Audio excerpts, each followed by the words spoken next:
Представете си следната картина. Края на дългия ден лягате в леглото и гасите светлината. Само след няколко минути усещате познатото топло тяло, което се настанява до вас. Или на краката ви, или платно до рамото ви. Мици е там, отново. За повечето хора това е просто мил навик. Котката търси топлина, или може би удобното легло. Но ако за момент спрете да гледате на това по обичайния начин и се запитате защо точно тя избира вас, отговорът е много по-сложен и по-дълбок, отколкото сте предполагали.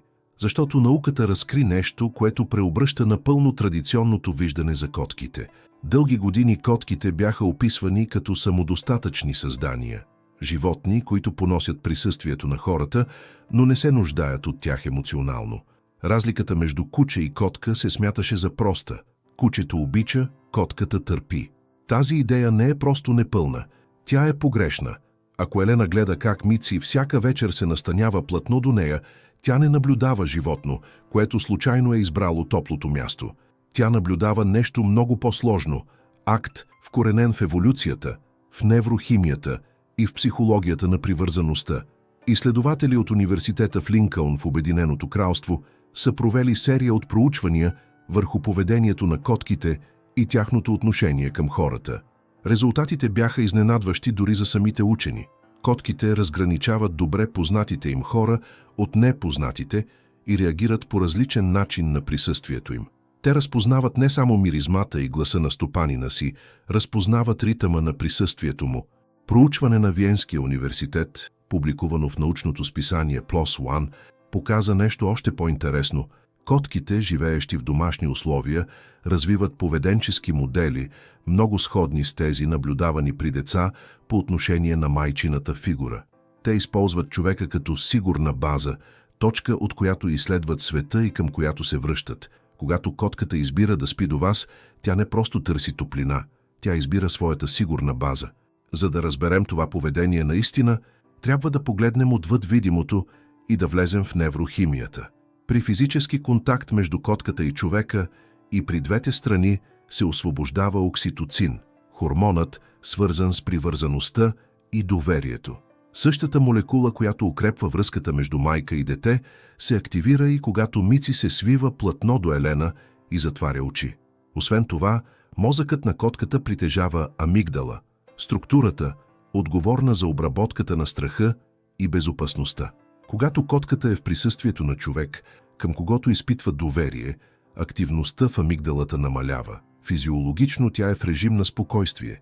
Изборът да спи до вас е буквално знак, че мозъкът ти казва «тук е безопасно». При предците на домашните котки, дивите котки от рода Фелис силвестрис, сънят е бил момент на изключителна уязвимост. Животно, което спи, е животно, което не може да се защити.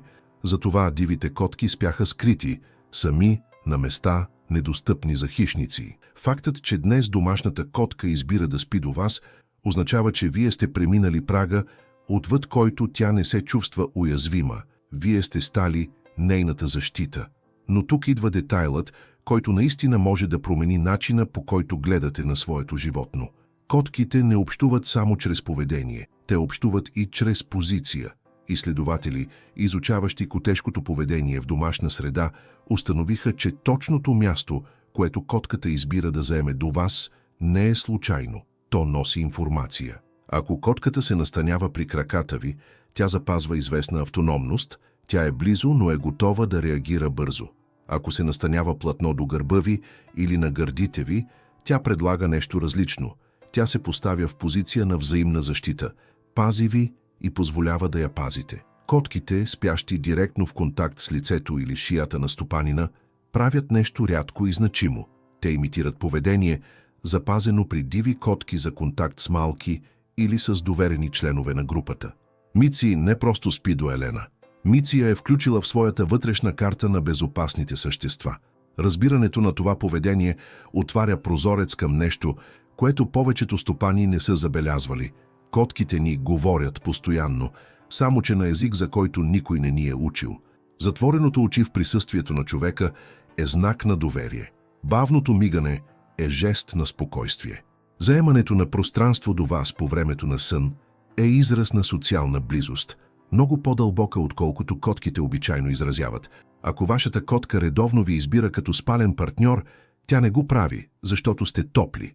Тя го прави, защото сте станали неразделна част от нейния вътрешен свят на безопасност. Сега, след като познавате тези данни, погледнете поведението на вашето животно с нови очи. Отбележете точното място, което избира, то говори за нивото на доверие. Следете дали котката промени позицията си след стресово събитие у дома.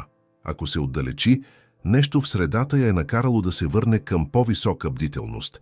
И обърнете внимание на ритъма. Котките, които редовно спят до един и същ човек, изграждат физиологичен ритъм, синхронизиран с присъствието му.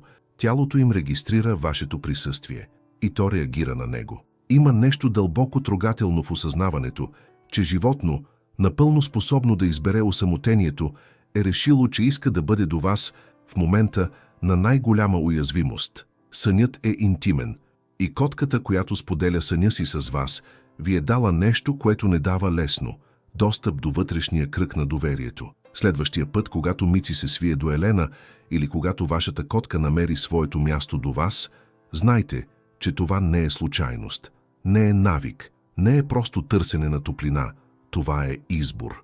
И той говори за вас повече, отколкото може да предположите. Вашата котка спи ли до вас? И ако да, коя е любимата й позиция? Пишете в коментарите.